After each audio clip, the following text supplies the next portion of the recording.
Hello again. Now, the next speaker and I used to work together. I was the producer at the studio, and he was the CEO. And I really mean it from the bottom of my heart when I read the following words to you. He believes that strong teams are built on trust, candor, and shared responsibility. And this talk will explore what that actually looks like in practice, the Nordic leadership dynamics of creative consensus, how teams align perspectives, and how they resolve conflict, but also how all of this ultimately make teams better. Not really how they avoid disagreement, but how they move through it. And if you want to get a question in after, here's a little tip. He likes candy, so grab some and maybe you can bribe him to get another question in at the lobby. So please put your hands together and welcome Martin Walfisz. Thank you, Sarah. Thank you very much. And good afternoon, everyone. It's great to be back at Nordic Game. And this talk is the art of creative consensus, so the Nordic way of finding magic together. And I'm going to share some of my experiences from 30 years almost making games and leading game companies in the Nordics. But before we start, and maybe can we get some more light on the audience? Thank you. So before we start, just curious, how many here are game developers? Great. And how many of you are game developers in the Nordics? So about the same. So how many of you are game developers not from the Nordics? Just a few. All right. Well, I'm very curious about your guys' take, especially about my thoughts and experiences here, and to hear about your experiences in your countries. All right. So the question that I'm asked quite often over the decades is, why are Nordic game companies so successful? So investors and publishers and journalists tend to ask that. And it is a fair question to ask, because in the Nordics, we have over the last decade or so created some absolutely amazing games. And really in every genre, in every business model, on every platform, and from tiny studios to big behemoths. And we are a region of just 27 million people. So we're smaller than California. We're actually smaller than Tokyo in terms of number of people. So there's no question that we are punching above our weight. And apologies for being in bragging mode, but of course I'm very proud of what we have done in the Nordics. And if we look at Sweden specifically, you might have seen this data, at least I hope everyone in Sweden has. But last year, 20% of the revenue on Steam came from games developed in Sweden. Which is, it is absolutely crazy. So, a few words about me, Martin Walfisz, born and raised in Sweden to Polish parents, and I founded a few different game companies throughout the years. Straight out of university, I founded Massive Entertainment back in 1997, which was then acquired by Ubisoft in 2008. About 10 years ago, I moved more into being an investor and a board professional as part of Egmont Nordic Games. And we invested about 300 million euros in various game companies across Europe. And most recently, I was the CEO of Thunderful Group, a publicly listed publisher that was recently acquired by Atari. So I am right now, I realized yesterday that I am not right now on a sabbatical. I have tried to figure out how to label where I am right now. I'm a sabbatical, I'm vibe coding, I'm having more fun than I've had in a long time. Also writing some articles and essays on a Substack called Connecting the Pixels. So the question of Nordic success has been teasing me for a long time. Anyone in the audience want to give it a go? No one dares. All right. Well, we'll see what you think about my thoughts. But before I share my own thinking on this, let me go through some other takes on this question. I'm going to start with a good friend of mine and a former colleague, an industry veteran, David Polfelt. He explored this question a good decade ago, and his talk is on YouTube. And you can scan the QR code to see it. I can absolutely highly recommend it. So at DICE 2013, he gave a keynote that he called Swedish Dev Culture, and he was then the managing director of Massive. And he concluded on 7 principles. And the picture these principles paints is, in Swedish studios specifically, that the work itself is sacred, and the titles are not important. Hierarchy is not important, and not who has been at the studio the longest. Really, the project is really your boss. And respect really only comes from the quality that you produce and that you ship and that you deliver. And also on the topic of quality, it's something that everyone really obsesses about, typically in Swedish and Nordic studios. And this is from 2013. I still believe that this is very much the case in my experience from Nordic game development. But his framework and principles here is only one view on this question, so let me show you another. This is Erin Meyer. She's an author and a researcher, and about 10 years ago she wrote a book called The Culture Map, where she explored the differences in work cultures from the academic and comparative research angle. And this had nothing to do with the games industry specifically, but she identified 8 dimensions where teams consistently behave different across various cultures. So it's about how we communicate, how we give feedback, how we lead, how we disagree, how we decide, and so on. So for each dimension, she plotted dozens of countries based on years of interview data. So what is interesting is that the patterns she found are very consistent, so they are measurable. So it really predicts where teams will clash and where they will click across different cultures. And what is interesting is that the Nordic culture, work culture, is different than most other countries and regions. So I don't know if you can see this. This is a part of her research, this is a part of her graph. And this graph focuses on leading and deciding. So at the top, it's top-down versus consensual leading. And then on the left side, you have egalitarian or hierarchical deciding. Or actually, it's this, yeah, that doesn't matter. But what's interesting is that at the bottom left, we see Denmark, Norway, Sweden, which are the Nordic countries that were a part of her research. And we're all sort of clustered together in the consensual and egalitarian corner here, together with Netherlands. Anyone here from Netherlands? No, all right. So one more piece that I think at least the Scandinavians, the Swedes, the Danes in here will appreciate. The law of Jante, it's something that we jokingly take up quite often. You shall not believe that you are anything special or that you are better than us. And in my research and preparing this presentation, I didn't actually realize that this comes from a novel that is almost 100 years old, a Danish novel by Axel Sandemose. Where he sort of coined Jantelagen, which really is, it really explains why many Nordic teams sort of default to collective ownership instead of individual stardom. And then, of course, in this day and age, we of course need to ask the same question to AI. So what did Gemini say? So, well, I don't know if you can see it, but early tech access, the demo scene culture, social safety nets, cold winters, dark nights, small local markets, all of this is absolutely a part of the reason I believe that we're doing games in maybe a different way. But what is missing from the AI take is that none of these points really describe what the teams do together. They are sort of just describing what the underlying foundation is. So how do decisions get made? How are disagreements resolved? And how do 100 creative people end up collaborating successfully? So let's talk about that next. So the art of creative consensus. And my experience from consensus culture obviously comes from making games in Sweden primarily. And then I've seen teams all across the Nordics.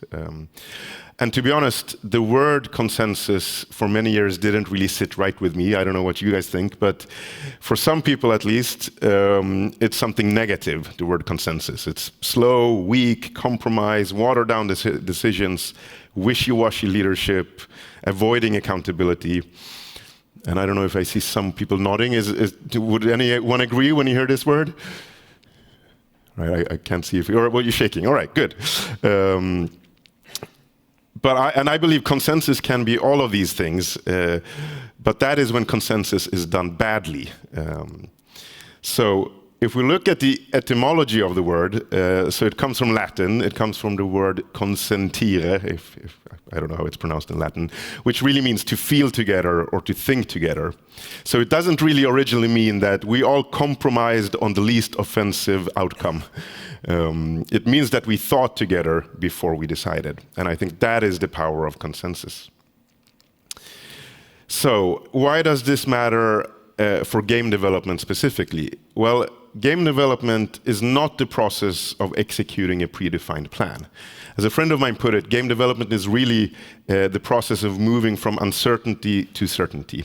So you start in a fog, and you don't know what if the game design will work, and everything is really a hypothesis. And you can't really decide your way through that. You have to learn your way through that. So in my view, consensus culture is how teams are organized to learn together. It's not collective agreement, it's collective understanding. And I think that is a reason why consensus-led cultures are especially good for creative endeavors and creative challenges. We're going from misunderstanding to understanding as efficiently and painlessly as possible is critical to creative success. So how are actually game teams composed? What do teams really look like in the room? Well, when I think about creative teams, and this is a big simplification, but I really see two kinds of shapes. We have the squares, which are the sort of square engineers, the technical leads, the systems thinker. They bring logic and rigor, and they build a frame. And then we have the circles, the round, the designers, the artists, the writers. They sort of bring their intuition and vibe and tone, and in some ways they fill the frame with meaning. And typically, of course, teams have both. So what is interesting is what happens between them. And squares and circles oftentimes have a really hard time understanding each other. So I believe that the magic of game development happens when the squares and circles meet and clash and have constructive and creative friction. And that is often what leads to the best solutions. So when a designer realizes that by changing a little bit in their design, the engineers can actually ship 90% of what the designer needed, but in 10% of the time. And no one has really given up anything that matters. So these are moments that a healthy consensus culture produces, where there really is an implicit respect and curiosity between these types of people, and understanding how each side actually thinks. That is a big part of magic in game creation, in my view. So how do good teams make this happen over and over again? So that is what I call the sort of the framework of the art of creative consensus. And there are a few patterns that emerge across this.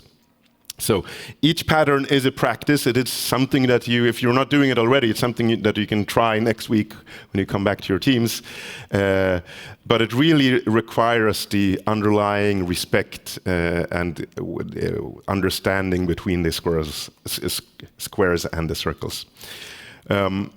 Before I continue, to be clear, this is not the answer to every creative challenge. And of course, great games are created all over the world. So this is just one approach of how I believe that great games are created. And also, if you look at modern organizational science, you will see that these patterns are reflected in many leadership principles and many different work cultures. So it's not unique to the Nordics. But what I think makes the Nordics fascinating and very lucky is that this cultural baseline of the flat hierarchy, of the egalitarian mindset, and the comfort with direct debate has led us to more easily adapt to these patterns in our organizations. So let's walk through them one by one.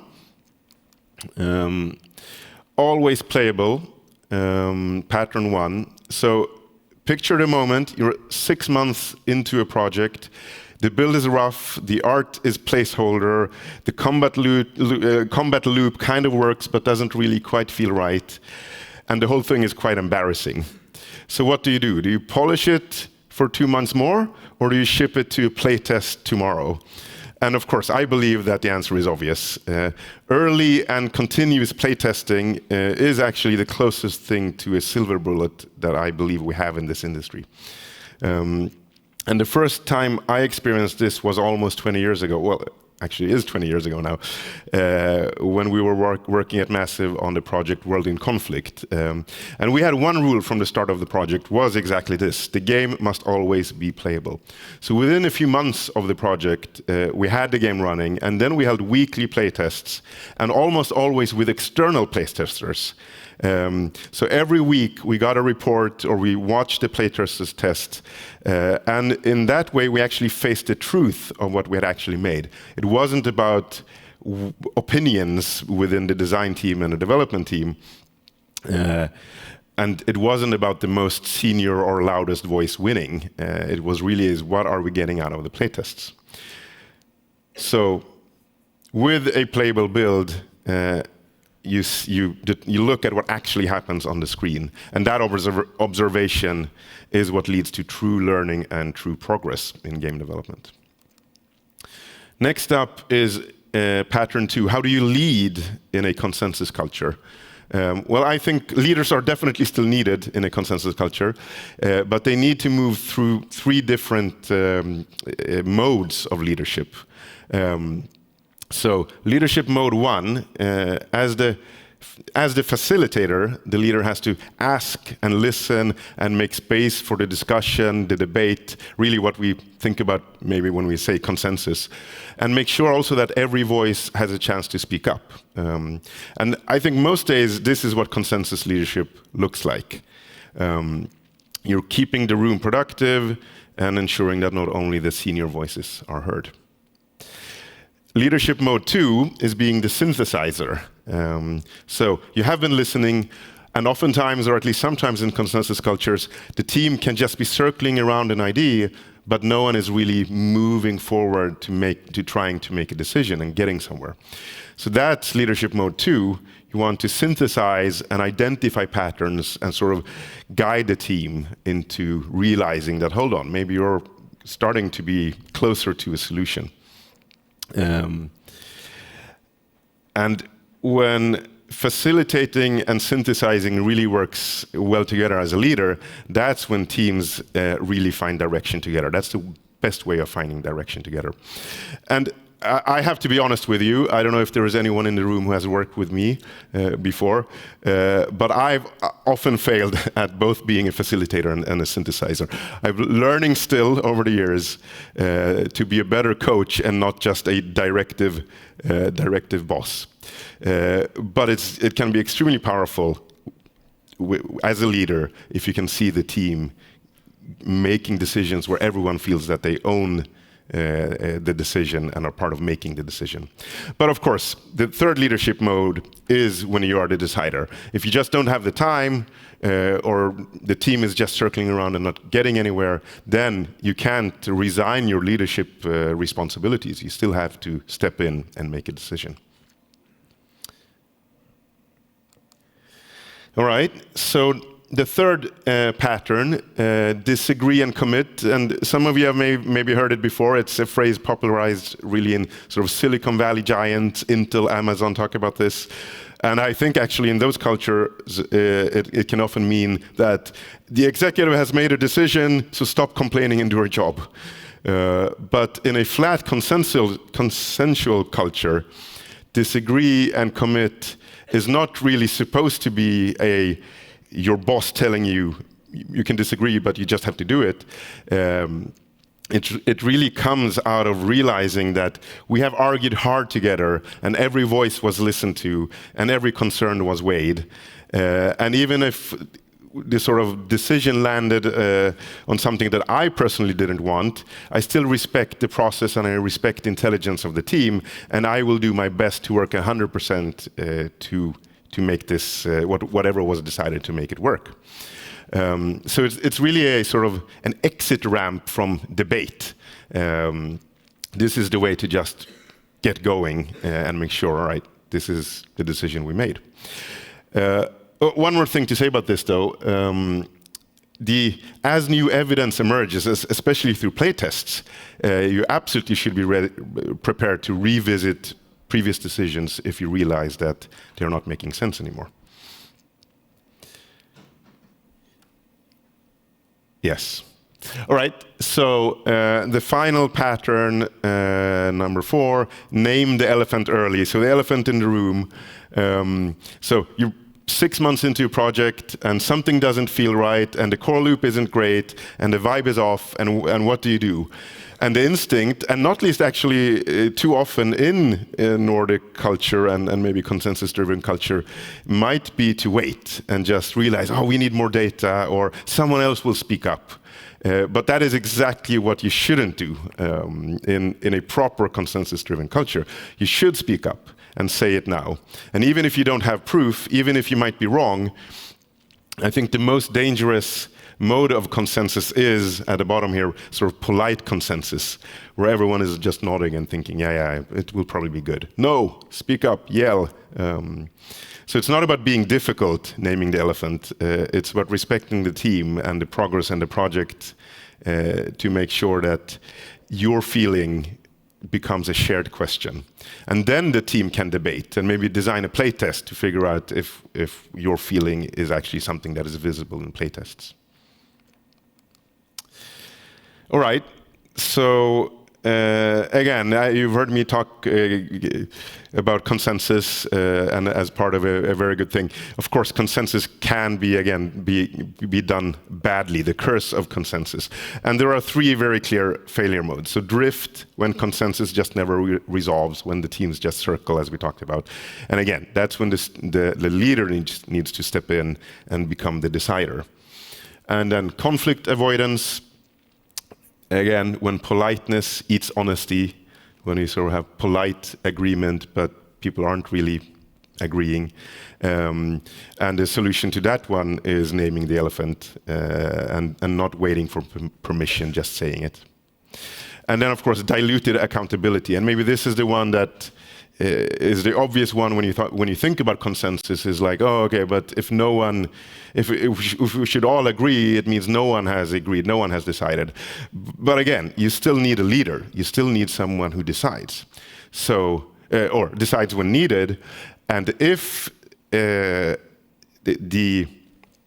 decisions that were made through consensus, or if the leader stepped in and decided, if they were the wrong decisions, it's still the leader who has the responsibility. So the accountability still resides with the leader. But a good leader in this culture needs to be able to get the team to find a consensus where possible and find the best solutions together. So creative consensus is hard, and it requires sort of deliberate care.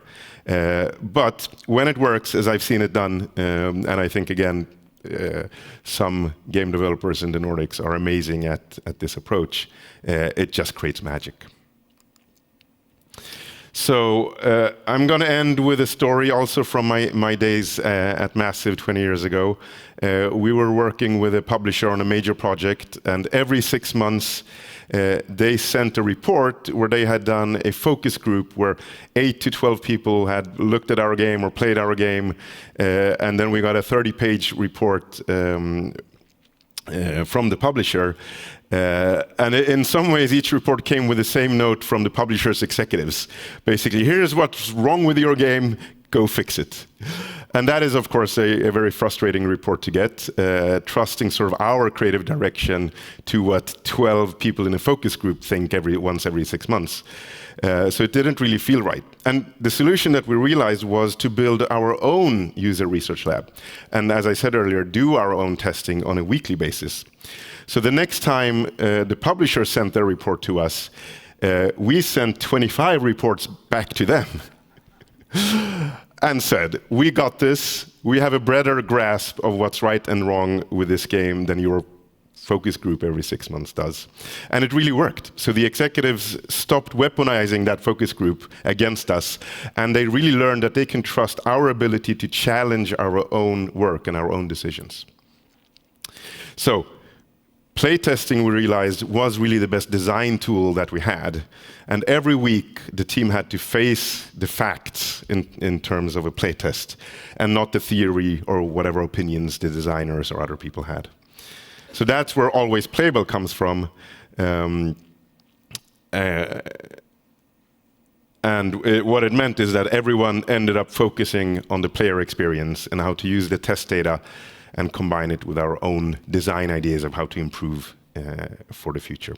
So I believe playtesting, and those of you who might have heard me before or who know me, this is something I've been talking about for 20 years. As I said before, playtesting is the one silver bullet this industry has, if any. And if you're a game designer or developer and you're afraid of doing playtesting, you're wrong. It can be painful, but that pain is what creates better games and makes sure that you get the input you need to make the right decisions for your game for the future. That was my talk. Thank you very much. Thank you so much, Martin. All right, the floor is open for questions. If you have a question for Martin, you know the drill. Raise your hand and a volunteer will come by with a mic. Any questions? Oh, one over here.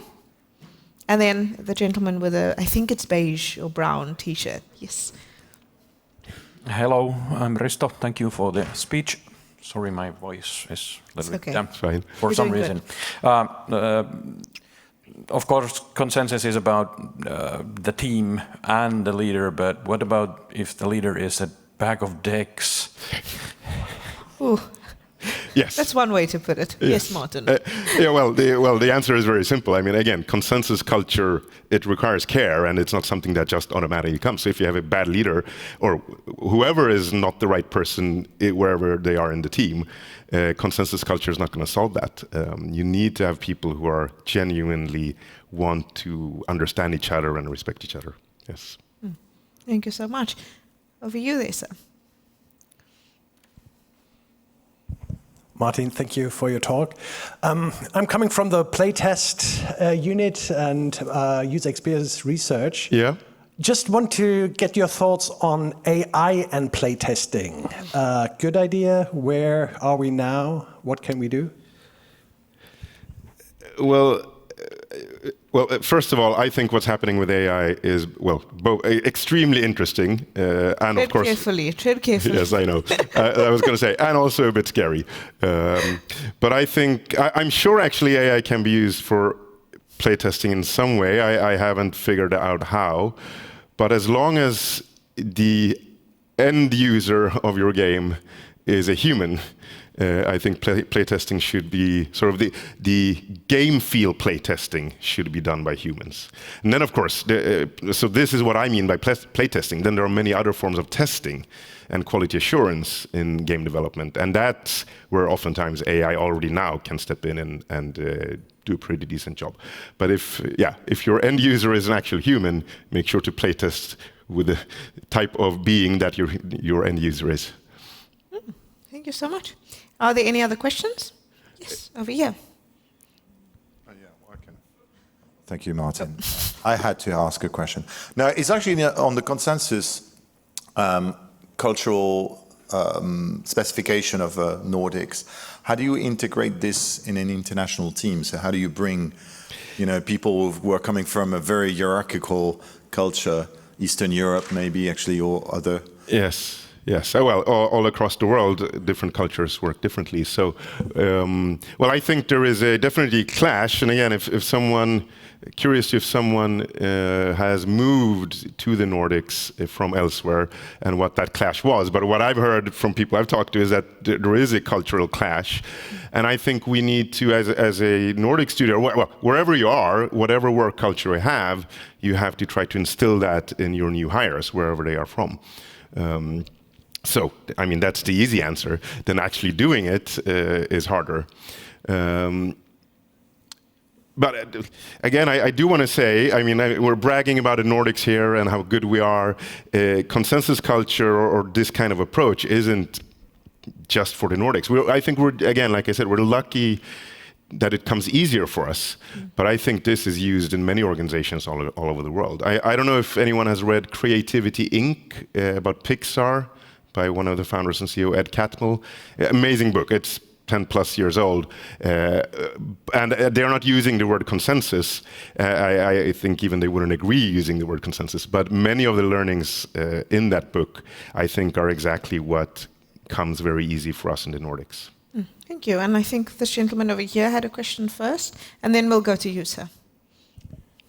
Hello. It was a really good talk, and Thank I you. actually agree on every point, but I've asked this question from other people as well. What you're describing is basically having very passionate, very motivated people with a very good work culture. What if, for example, as the gentleman behind me just told me, the work culture is not like egalitarian or very flat, and they come from another country? Or when you're hiring people and you want to hire or make a like environment of creative consensus, how do you filter people basically to make sure that you are even able to have this kind of perfect working environment? Yes, very good question. And again, I think I'm not answering how you make it work. What I've done, I've made it work myself in the past, and I've seen it elsewhere. But what I've tried to identify is what is it that works when it works. So I think, again, one part of sort of initial part of the answer is to talk about your work culture very explicitly and using consensus culture or whatever words and framing you want to use on it, but figure it out. What is your culture? And then for every new hire, I mean, we talk about when hiring, we talk about core values and we talk about culture, but in some ways, and I'm a big fan of that. You want people on your team who share your core values, but I also think you need to talk about your explicit work culture and work method and see if the people you're hiring fit that. Cool. Thank you so much.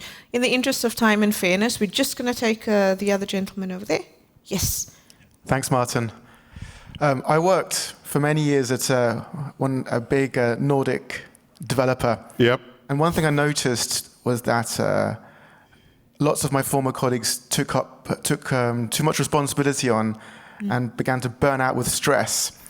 And I wanted to know your thoughts on flat hierarchies and unclear job roles and unclear, like, who's my boss? You know, is my boss my lead or is my boss my producer?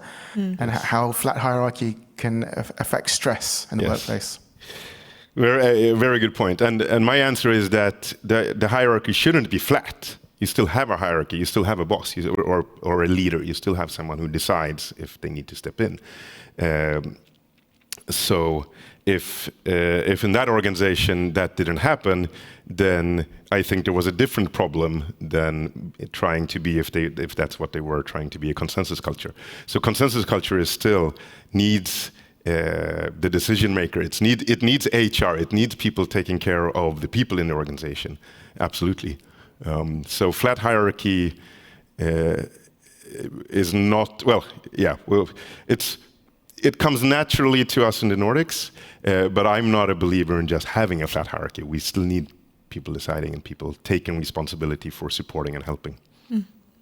Before we wrap up, I'm going to pose a question to you, Martin. What if you have a team or a studio on the ground that is working with consensus culture, feeling like everything's going well, but you have management or upper management who aren't listening and aren't, part of the consensus, so to speak, and no matter how much they explain their product or their ideas or whatever, it's like, nope, this is what we're going and this is the vision that we're going.